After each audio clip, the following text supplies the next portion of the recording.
इन दो क्वेश्चन का my dear friends, हर सक्सेस हर अनसक्सेस के पीछे एक कहानी है। इन दो क्वेश्चन मार्क से हर सक्सेस और हर अनसक्सेसफुल जिसको मानते हैं आप, उनके पीछे ये दो वर्ड कहीं ना कहीं छुपे हुए आते हैं माय डियर फ्रेंड्स।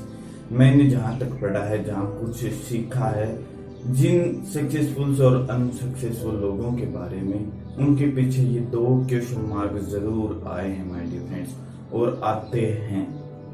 आपको भी जब मैं इसके पूरा खुलासा करूंगा, सब कुछ इसके बारे में बताऊंगा, तो आप भी ये मान जाएंगे कि ये दो क्वेश्चन हर सब सक्सेस और अनसक्सेस के पीछे कहीं ना कहीं जुड़े होते हैं। ये कहीं ना कहीं ये दो क्वेश्चन मार्क्स जुड़े हुए होते हैं कि अगर हम किसी को भी पढ़ते हैं जो जिनको आप सक्सेसफुल मानते हैं और जिनको आप अनसक्सेसफुल मानते हैं कि ये अपनी लाइफ में कुछ नहीं कर पाया, तो उसके पीछे ये दो क्वेश्चन मार्क आते हैं कि व्हाई एंड हाउ, क्यों और कैसे। ये दो क्वेश्चन मार्क सबके आते हैं माय डियर फ्रेंड्स। अब मैं आपको एक कहानी से समझाता हूँ, एग्जाम्पल से समझाता हूँ कि अच्छे से समझेगा। आपने एरोप्लेन का नाम तो सबने सुना होगा अब तो ये सब नॉर्मल है। एरोप्लेन एक नॉर्मल चीज है जो हवा में उड़ती है, जो कम समय में हमको एक जगह से दूसरी जगह पहुंचाती है, और वो वहां भी उड़ सकती है जहां कोई और व्हीकल नहीं चल सकते। अब ये नॉर्मल बात है, लेकिन 90s की शुरुआत में एक सटका हुआ आदमी था, आप उसे सटका हुआ कह लीजिए। उसकी ये इच्छा थी कि मुझे हवा में उड़ना है बिना नेचुरल पंखों के। साला हवा में उड़ना है, कुछ ही हो जाए, बिना नेचुरल पंखों के पक्षी नहीं बनना है, लेकिन हवा में उड़ना है। उसके ये ख्याल आया। उसका नाम था सैम्यूल। अगर आप नहीं जानते हैं तो गूगल करिएगा, मिल जाएगा। उसका नाम था सैम्यूल। उसको शॉर्ट फॉर्म में SPL भी कहते हैं। उनका नाम था सैम्यूल। उनके दिमाग में आया कि हवा में उड़ना है बिना नेचुरल पंखों के, कुछ ऐसा करना है कि हवा में उड़ जाए बिना नेचुरल पंखों के। उनके दिमाग में आया। ये दिमाग में आते ही जब उन्होंने किसी और को बताया, ये पूरे अमेरिका में फैल गया। जिस देश में बनाया उसमें पूरे में ये फैल गया कि कोई बंदा है जो बिना नेचुरल पंखों के उड़ना चाहता है। तो सरकार ने उसे कुछ बोनस दिया, कुछ टिप दी, और पूरा एडवर्टाइजमेंट हुआ, बहुत कुछ हुआ। उस सरकार ने उसे $50,000 दिए कि आपको ये बनाना है किसी भी हाल में। लेकिन क्या हुआ, इतने एडवर्टाइजमेंट के बाद, इतने पैसे के बाद भी वो उसको नहीं बना पाए, और वो लगे रहे, हारे नहीं। लेकिन उसी वक्त दो भाई थे जिनका नाम था राइट ब्रदर्स। आपने इनका नाम सुना तो अच्छी बात है, नहीं सुना तो मैं इनकी पूरी कहानी आपको सुनाऊंगा। मेरे साथ बने रहिएगा कि राइट ब्रदर्स वो भी उन्हीं की तरह सटके हुए थे कि हमें बनाना है हवा में उड़ने वाली चीज, जो हवा में उड़े, जो एक जगह से दूसरी जगह ले जाए बिना नेचुरल पंखों के, और हवा में उड़ती जाए।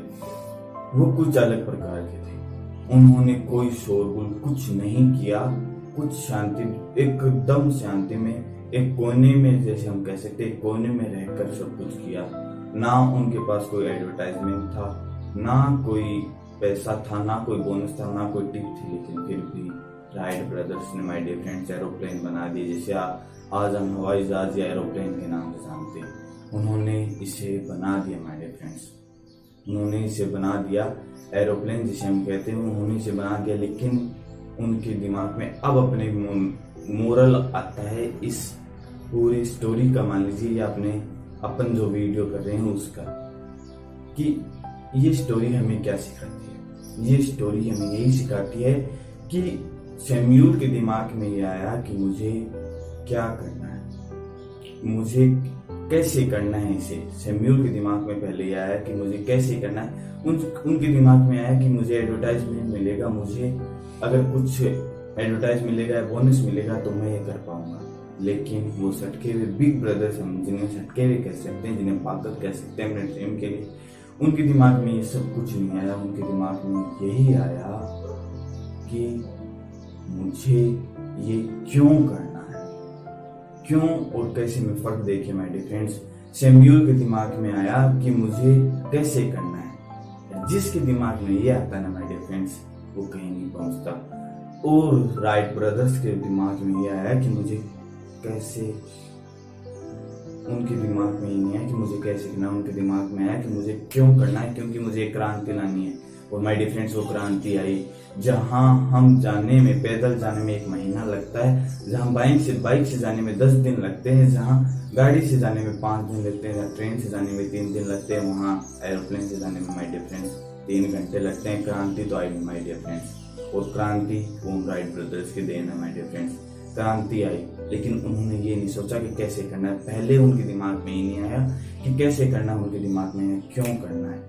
एक विजन मिल गया कि मुझे इसलिए करना है, तो माय डियर फ्रेंड्स वो रुके नहीं। और अगर अपन इस स्टोरी से कुछ सीखे तो यही है कि जिस ड्रीम को आपको करना है उससे पहले ये मत सोचिए कैसे करना है। ये उन छोटे लोगों की बात है जो 90% में आते हैं, वो सोचते हैं कि मुझे कैसे करना है, तो उनके सामने वो दिक्कतें पहले आ जाती है, जो उनको करने से पहले ही तो दिक्कत आ जाती है कि मुझे कैसे करना है।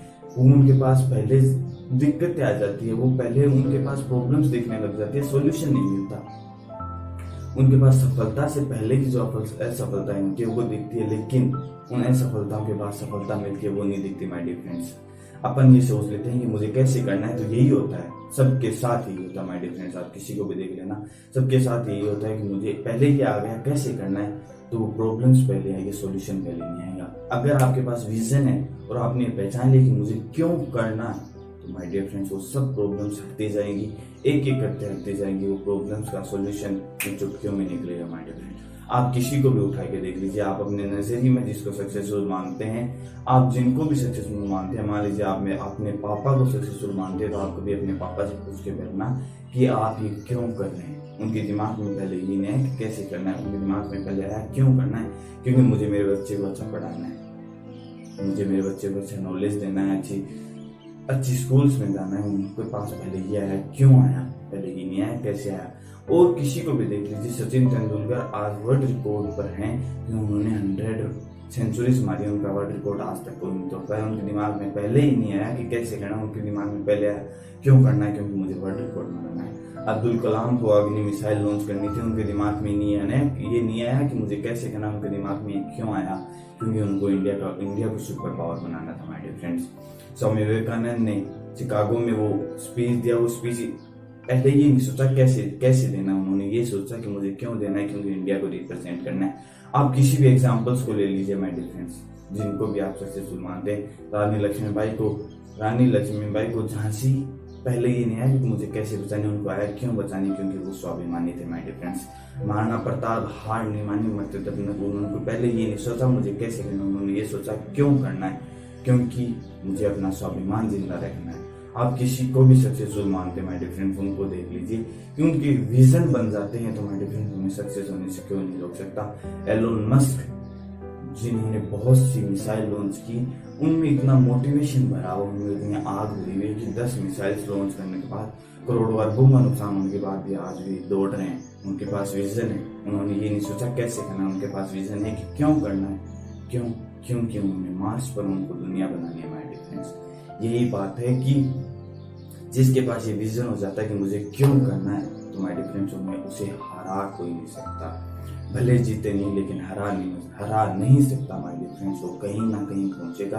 अपने विजन बनाइए, अपनी सोच में ये मत लाइए कि मुझे कैसे करना है, ये लाइए क्यों करना है मुझे ये काम, क्योंकि मुझे दुनिया बदलनी है, मुझे अपनी दुनिया बदलनी है, लोगों की दुनिया बदलनी है। इसलिए विजन बनाइए कि मुझे क्यों करना है, कैसे को छोड़िए, पहले बनाइए कि क्यों करना है।